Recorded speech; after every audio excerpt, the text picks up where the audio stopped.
Popular sa Kabisayan ang sinulog, ang atras abante patuliyok nga sayaw nga gisundog sa kinaiya sa mga sulog.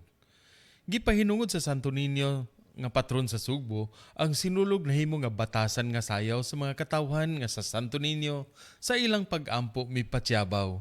Apan dinhi sa Bohol adunay sayaw para sa Santo Niño nga halos matabunan na sa commercial nga sinulog nga mo nay gisayaw sa mga bag-ong urog.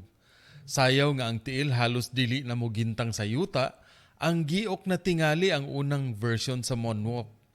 Ang paggiok mao ang pagtunob sa inabis nga humay aron matangtang ang linsok. Sa mga lugar nga may humayan, ang hinapnig nga humay tunob-tunuban, samtang ang kamot giisa ug ilayag, magkitew kaysa igtatagod magsabwag. Mamatikdan sa sayaw ang lihok sa pagtanom, pagkamot, pag-abis, pagpalid ug paglubok aron may makaon.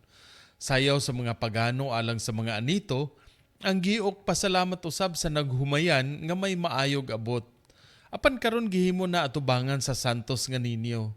Kay sayaw nga kinaraan ug sayaw sa mga tambalan, sa baba ra gyud sa simbahan taman. Sa Cortes Bohol ang giok isayaw duyog sa basaw sa agong ug gimbaw. Ug kini himuon atubangan sa Santo Niño, dili kadtong Niño nga puwa ang biste. Apan ang Niño Prinsipe Legazpi, Santo Niño nga may espada ug itumon ang biste. Ingon pa nila sa sayaw sa pultahan sa simbahan, kini na ang timailhan nga ang pagano nga katawhan hingpit na nga mitahan sa Kristyanismo nga tinuhuan.